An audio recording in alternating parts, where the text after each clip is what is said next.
John Harbaugh and the Baltimore Ravens parting ways after 18 seasons. What does that mean for the Cleveland Browns? A team that needs a head coach, a team that needs a lot of things. Well, there's a head coach from the division available now. Gentleman who is all over it on his website, profootballtalk.com, and you see him on NBC every Sunday, all playoffs long. Joins us right now on the Make It Right, Call Kyle Wright hotline. He is Mr. Mike Florio. Hello, Mike. How are you, Mike? Gentlemen, how are you? Are you suggesting the Browns are dysfunctional? Because they're definitely not dysfunctional. Don't call the Browns dysfunctional. I thank you on behalf of Jimmy Haslam. We did get that message the other day, did we not? Isn't that like the worst way to handle something that bothers you? Didn't we learn that as kids? When they give us a nickname we don't like, if we act like it bothers us, what happens? We're called that same name 50 years later. If you act like it don't bother you, then that's the way, or more accurately in this situation, stop being dysfunctional, and they'll stop calling you dysfunctional. Well, there's a lot of validity to what you said, Mr. Florio. Mm-hmm. That's you, especially as someone who got picked on a lot as a kid. You're 100% right. My mom did tell me that. You can ignore some things. John Harbaugh is out there. He's available. He's from this area. He likes this area. He grew up a Browns fan. His mom's from Cleveland.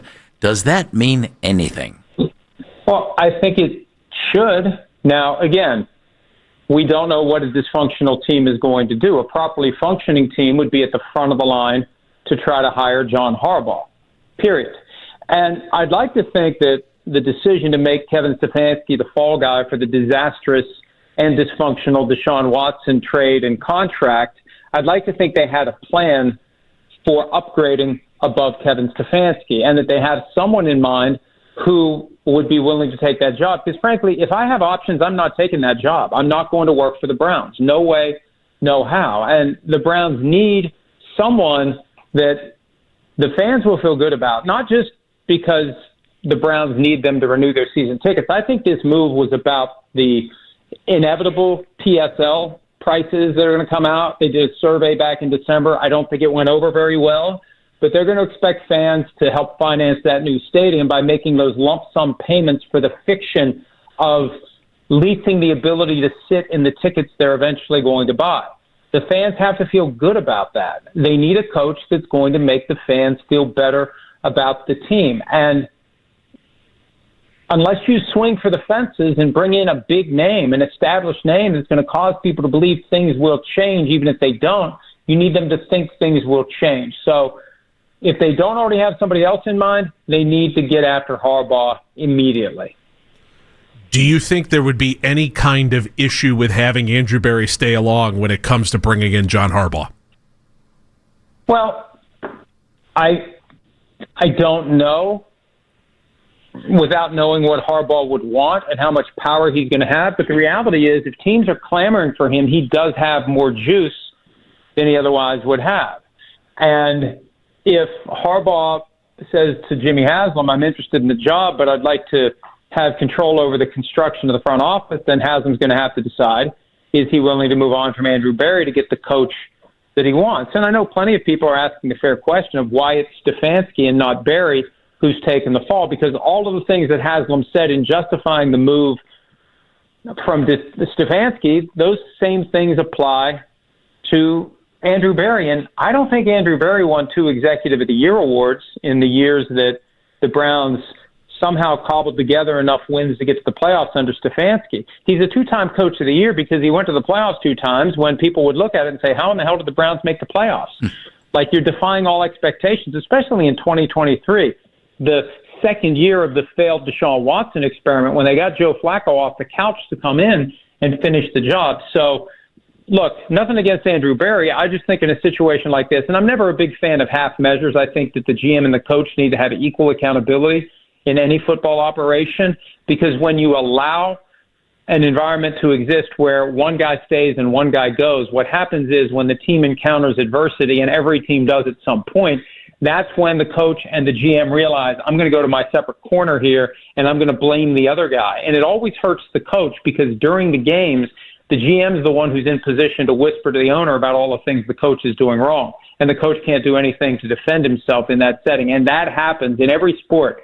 The people who are sitting with the owner, when things aren't going well on the field, they make the case for why the guy down there doing the job of coaching the team is the guy who's not getting it done the right way. So to answer your question, if they really want Harbaugh, Harbaugh is going to be able to dictate terms. And Harbaugh may put Jimmy Haslam in a position where if he wants Harbaugh, he's going to have to be willing to clean out the front office. But again, we don't even know that the Browns are going to make a run at Harbaugh. We'll see. The Giants have been very aggressive so far. They're already the betting favorites to the extent that means anything.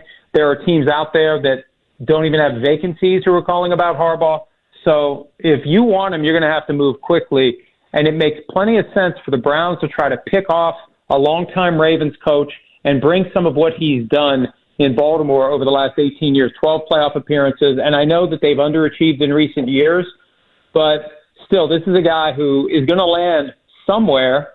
And maybe he won't even want to come to the Browns. I don't know. But the Browns need to be exploring whether or not they have a shot at bringing in a guy who could make them that consistent playoff contender, not Super Bowl contender. Let's start with consistent playoff contender and then go from there. Mike Florio joining us, Pro Football Talk. You see him on NBC, author of Big Shield. Not about the NFL, correct? Isn't that what your lawyer would say? NFL. No, not about the NFL. And then the Browns aren't dysfunctional. It's kind of the same thing.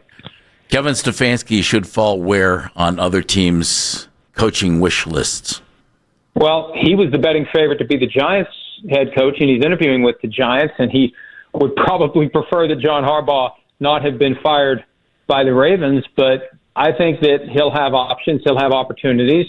You know, anybody that is evaluating Kevin Stefanski needs to do a fair assessment of what he did, given with what he had to work with. And I think people in the business will look at Stefanski and realize he did a pretty good job, given there's just too many chefs in the operation. What did Paul DePodesta do? Chief Strategy Officer. Did he ever have a good strategy? I mean, let's be fair about it. What did they do during that 10-year stretch other than be horrible? And they were intentionally horrible for a while. They had that incentive plan where coaches and executives got extra money for carrying over cap space and stockpiling draft picks, which was a fancy way of tanking. And they did. Now, did they get the payoff on the back end? No, in part because of Deshaun Watson. But I think that, and look, he'll never admit this because this is part of the gig. You want to be able to meddle, but you don't want it to look like you're meddling. So others in the organization are the ones who take the blame for the decisions that go poorly. But I just think that I don't want to say Stefanski was coaching with one arm tied behind his back, but what did he really have there? You know, you look at Stefanski, 2 playoff appearances in 6 years. Zach Taylor has 2 in 7 years. Zach Taylor isn't going anywhere. And Zach Taylor's had Joe Burrow. So I think Stefanski did a good job with what he had. And I think folks who get it will recognize that Stefanski is somebody that needs to be taken seriously as a candidate in a year where there aren't a lot of clear-cut, obvious, these are the guys we need to go out and try to hire. That's one of the reasons Harbaugh is so hot. There isn't that Ben Johnson this year. There isn't that guy that everyone's lining up for. And even though Stefanski ultimately didn't do well enough to stay in Cleveland, I think that folks who understand how it works will recognize that Stefanski did the best that he could to make it work during his time with the Browns. Mike Florio joining us on the hotline and helping all of us put the fun and dysfunctional along the way. You can read his book, Big Shield, as well. You can get that on Amazon, anywhere else that they are. Mike, is there like a hot coordinator candidate that we're really not paying attention to that we should circle as somebody the Browns should be interested in, who you're hearing in circles? I mean, usually by now we know who the hot coordinator is. Now, there could be a guy that, you know, has a much higher profile within the walls of the organizations, and they're keeping their mouths shut because they don't want there to be a land rush. They don't want to have to overpay. Teams don't like to overpay coaches. We used to hear, there's no salary cap for coaches, but you know what? There's no salary floor. They don't like to have to pay somebody a ton of money. So there isn't that guy yet. Maybe once a guy starts doing interviews and they're like, I really like his plan. I really like his vision. I really like how he communicates. This becomes a guy who suddenly is a lot hotter. But, you know, one of the problems is you look at the teams that are among the best in the NFL this year. Like if Josh McDaniels hadn't had 2 failed head coaching stints, he'd be one of the hot candidates this year. Vance Joseph, I think, is going to emerge as someone that may get his second shot finally because of what he's done with the Broncos defense this year and last year. But, the guys who have never been head coaches before, I wrote this the other day, I think it's going to be very hard for them to get jobs in this cycle. Most of these teams are going to be looking for coaches who have been a head coach at some level before, college or pro, and there isn't that guy who's just been pegged as, a no-brainer future head coach. It's just not there in this cycle. Where does Mike McCarthy fit, Mike? Well, hey, this is a guy who had a lot of success with the Green Bay Packers, but you could argue he didn't do nearly as much as he could have, given that he had Aaron Rodgers for all those years. With the Cowboys, it was mixed results. I still think back to that playoff loss to the Packers a couple of years ago when the Cowboys had a really strong season. They were the number 2 seed, and the Packers rolled in as the 7th seed and blew them out. And I remember McCarthy said after the game, I don't think anyone saw this coming. My reaction was, well, if anyone should have seen it coming, it's the head coach of the team that was grinding the tape and preparing his team and recognizing that the Packers got really hot down the stretch and they were a force to be reckoned with. So I really don't know. He took a year off the last time in between jobs and landed with the Cowboys. He's going to get interviews. The question is, does he merit a third shot? It's why the second job that a coach takes is so critical. I think it's very hard to get a third job in the NFL. And this will be job number 3 for McCarthy. He's in his early 60s, although, look, I believe that age should not matter. I know that the NFL has a subtle, unexplored ageism issue. And, hey, I know Pete Carroll got hired last year, but that's the exception. They're always looking for the young, up-and-coming guy who's ideally going to be there for 20 years if it all works out. But, there's some factors that would favor giving McCarthy a fair shake. Whether or not he gets an offer and takes it, that remains to be seen. Mike, do you see the Browns quarterback situation as being any kind of a bump in the road for any coach that's coming in here between Shedeur Sanders and or Deshaun Watson? Well, they're going to have Deshaun Watson on the roster this year. They need to finish that contract in order to layer the salary cap consequences the way that they need to. The bulk of that deal still hasn't hit the cap yet, given the way they've structured it. They kick the can every year, but he'll be back next year. And Shedeur's under contract for 3 more years. And whoever the new coach is going to have opinions on who he thinks should be playing quarterback. And that coach may have an opinion on someone else who's going to be available. There's always a quarterback carousel that spins after the coaching carousel comes to a full stop, not just head coaches, but also offensive coordinators. And those folks have relationships, they have opinions, they have viewpoints on who they think can run their system. This is one of the realities, too. Coaches have their systems, and some coaches will be very inflexible about it. They will want a quarterback who can run their system. They won't be inclined to change their system to meet the skills and abilities and also conceal the limitations of whoever the quarterback is. And that's part of this factor as well. Remember when McDaniels got his first job with the Broncos in 2009? First order of business, run off Jay Cutler. So a lot of times I think coaches will take those jobs, and maybe they'll say all the right things on the way in. Oh, yeah, I'll use this quarterback. I like this quarterback. And then once you get the job and you get the 5-year guaranteed contract, a different reality unfolds. Mike Florio joining us. Mike, we've seen various opinions where these jobs rank, most attractive, least attractive. I've seen the Browns 3 and a couple behind the Ravens and the Giants, and I've seen them as low as 6. Where would you put this job? Well, it's on the low end. Despite the fact that the team is definitely not dysfunctional, it's on the low end because there are factors at play that I don't think you're going to, unless you're confident. And one of the things I've learned from sitting next to Jason Garrett for the past few years at NBC is you're a head coach. Your most important job is to manage it down, right? You're running the roster. You're in charge of the team, and you have to manage the players who report to you.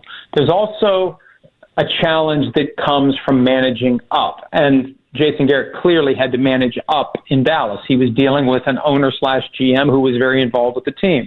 And they found a way, in 2014 to get Jerry Jones to not want and insist on the selection of Johnny Manziel with a first-round pick. The Browns' structure in place was unable to get Jimmy Haslam, or the homeless guy that Jimmy retained as an unpaid consultant for the day that he was walking into the facility and decided Manziel was the pick. They weren't able to manage up to get him to not do that. So you need a coach who's going to be willing and able to manage up and take control of the organization. I put it low on the spectrum because, I mean, really, let's go all the way back to 2012. From the moment Jimmy Haslam bought the team has been definitely not dysfunctional. And the dysfunction or not dysfunction in any organization begins at the top. And bad teams stay bad, not because of bad luck or divine intervention or lack thereof. They're bad because the owners are dysfunctional and the owners don't know how to properly run a team. They don't know how to get out of the way. They don't know how to have the right people who can manage the team while the owner just behaves as a glorified fan. That's the challenge, because we all think it's easy. It looks easy. It's an accessible sport, and we think we understand it. And when you own the team, you got the right to do whatever you want, and no one can fire you, and that's the problem. So, long story bearable, I'd put the Browns low. And frankly, I wouldn't put the Ravens as high as others are putting them. You're walking into a mess in Baltimore. First of all, you got a guy who's been there 18 years and won a Super Bowl and was a consistent contender, so the expectations are going to be higher. Second of all, you got to figure out whatever it is that's keeping Lamar Jackson from getting the most out of his potential, and you've got an aging, expensive roster. I think that whoever takes that Ravens job is going to have a hell of a time continuing the legacy that Harbaugh created. Mike, how stable do you think the footing is Sean McDermott is in if they don't make the AFC Championship, per se? Well, it all comes down to what the owner wants to do. And at this point, you're getting deeper and deeper into Josh Allen's prime. And this is a playoff run that will not include Patrick Mahomes, Joe Burrow, or Lamar Jackson. This is the best chance that they've had. But they're the 6th seed. And they're going on the road to face the Jacksonville Jaguars. Are they 6 or are they 7? For some reason, I can't keep that straight. Regardless, they have to go play the Jaguars. The Jaguars overall are a better team right now. And if they lose that game, it won't surprise me if ownership decides to make changes. I think the real question in Buffalo, is it the talent or is it the coaching of the talent? And is it both? Look, as I said earlier, I don't like half measures. I think if the Bills do anything, they need to clean house. And what an attractive job that would be if the Buffalo Bills job becomes open. And I thought it was very interesting that John Harbaugh's agent made it clear that 7 teams called with only 6 vacancies other than the Ravens. There's at least one team, maybe more than one team, that doesn't have a vacancy now that made a phone call. I don't know that swapping out one coach who has failed to get a generational talent to the Super Bowl for another coach who has failed to get a generational talent to the Super Bowl is the answer. But whether it's Harbaugh or someone else, I could see Terry Pagula, the owner of the team, deciding, I need an offensive specialist to come in here and get the most out of Josh Allen in the years that he has left that he'll be playing at a ridiculously high level. Mike, thank you for your time today. Busy time, and we appreciate you carving it out for us. He's Mike Florio, Pro Football Talk, NBC, and, of course, Big Shield, a very functional book about professional football, not the NFL. Appreciate it, Mike. Listen, and I was going to say, I've been called many things, and if you want to call me dysfunctional, that's absolutely fine. Thank you, Michael. Keep putting the fun in dysfunctional. Mike joining us on the Make It Right, Call Kyle Wright hotline. You heard what he had to say about a lot of things right there. He said, if you're the Browns, you go get John Harbaugh. You do everything you can to go get him, and go get him right now.